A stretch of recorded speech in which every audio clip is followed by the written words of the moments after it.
Hey everybody, Johnny Cage here, welcoming you back to another game review. This time we're taking a look at Mega Man, developed and published by Capcom, released December 17th, 1987 for the NES. In Mega Man, you play as everybody's favorite Blue Bomber, attempting to defeat each of Wily's 6 robot masters before facing off with the nefarious Wily himself. Booting up the game will prompt you with the choice of selecting from any of the 6 levels to start your adventure off in, and while there are a few different paths to victory that you could follow, the most casual approach to the game consists of taking on Bomb Man, followed by Guts, then Cut, Elect Man, Ice Man, and finally Fireman. The first Mega Man definitely has a lot of ideas floating around throughout it, and because of that, this one does play a bit differently from future games in the franchise. For instance, games would continue with the non-linear stage selection, but would go on to consistently feature 8 Robot Masters instead of just 6. The design team would also end up doing away with the scoring system present here as well, which was included since Capcom had been mostly making arcade games up until this point, but seeing as how the scores did not earn the player any extra lives or were saved to the cartridge, they were basically pointless.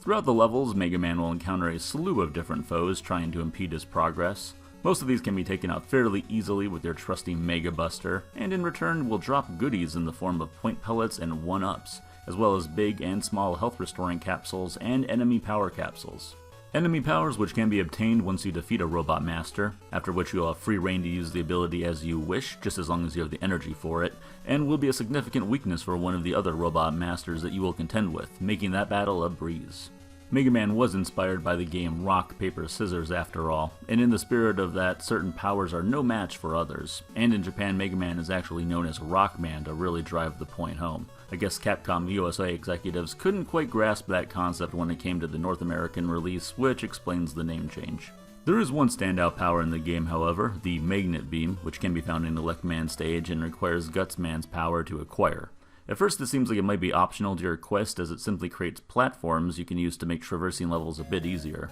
Heads up though, this is actually a required power for later on in the game and you won't be able to see it through without it. While this is a rude design choice, at least you can go back into already completed levels, so if you didn't beat Guts Man before Elect Man, not all is lost. After you finish off the 6 stages, it's time to turn that difficulty dial up a notch as you make your way into Wily's domain. Right off the bat, you're presented with some giant robots that can do a ton of damage to you, as well as obstacles that will force you to utilize those robot powers. And on top of that, these 4 Wily stages act as an endurance test, where your powers will not be restored after each level, though if you do end up getting a game over here, you can start at the beginning of the level that you were on with all of your weapons restored to full energy.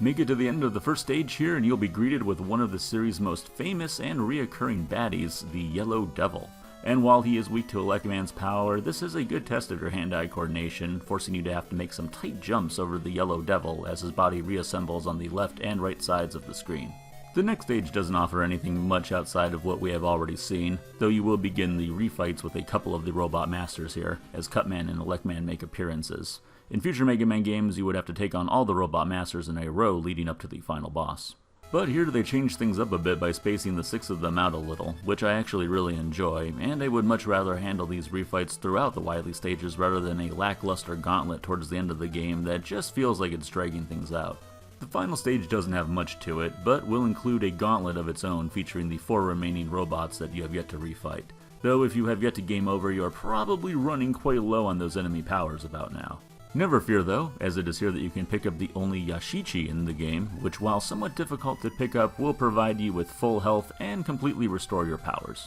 These fights are probably the toughest section of the game, as you won't even get a health refill after each one, which would become the norm in the series after this one. At least there is a checkpoint once you make it through, with nothing else standing in your way as you hone in on Wily. In the final battle, you will take Wily on in 2 parts, both of which are weak to Fireman's weapon, and while not exactly a pushover, it is almost a formality, especially if you take your time and come into the fight with a good amount of health. With the Mad Doctor finally taken down, Mega Man can head back home, apparently turning into Astro Boy along the way, which is actually intentional, as co-creator and artist Keiji Inafune was a huge fan of the anime and manga, though we never see Mega Man presented this way again. Capcom really nailed down the controls right out of the gate with this one. Mega Man is very responsive, and usually when you take a hit or fail a jump, it's the player's fault. Though in fairness, there is some lag present here when too many sprites are on screen at once. A jumps and B fires your Mega Buster, allowing for 3 shots at the same time. The start button brings up the menu of your current powers, as well as displaying how many lives you have left,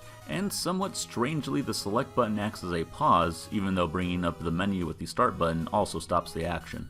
Interestingly, you can actually use the select pause to glitch the game in certain areas, allowing for tricks like the quick kill on the yellow devil, where you quickly press the select button over and over again to re-trigger the damage that you're doing to him, and because of exploits like this one, the pause function on the select button would be removed in future games. The graphics and visuals for the game are about what you would expect for a pretty early NES title. The backgrounds could use a little bit more detail, but overall it's better than what most design teams outside of Nintendo were cranking out at the time. The colors are a little subdued, well, except for the disco floor background when you have to fight a clone of yourself, and Mega Man is actually blue because it was the color that had the most shades in the console's 56 color palette. In fact, due to him changing color when he had an enemy power equipped, he was almost called Rainbow Man before the designers settled on Rockman. The soundtrack is definitely better than average, though it still hadn't quite reached the heights of future Mega Man titles, especially since composers were still getting used to creating tracks using only 3 notes at a time, which was a limitation of the NES. If there is one standout track in the game, it has to be Elecman's theme, which sounds almost exactly like the melody to the song Faithfully by American rock band Journey, though it doesn't appear there was ever any lawsuit filed for any sort of copyright infringement. These days you can pick up a card of Mega Man on the NES for about $85 American on eBay, though if that price is a bit too steep for you, or you don't happen to have an NES, you can pick up entire collections of Mega Man games for just about any modern console. One of the big reasons for the high price of this one has to do not so much with the reception of the game, but rather its infamous box art, which didn't help to drive sales in a time when, unless you had a subscription to Nintendo Power, you really only had the box art to go off of in deciding whether you wanted to buy a game or not. The first Mega Man has its flaws, but you have to admire Capcom for taking chances with this one and basically taking every good idea that was brought to the design table and integrating it into the Blue Bomber's first outing to see what would stick.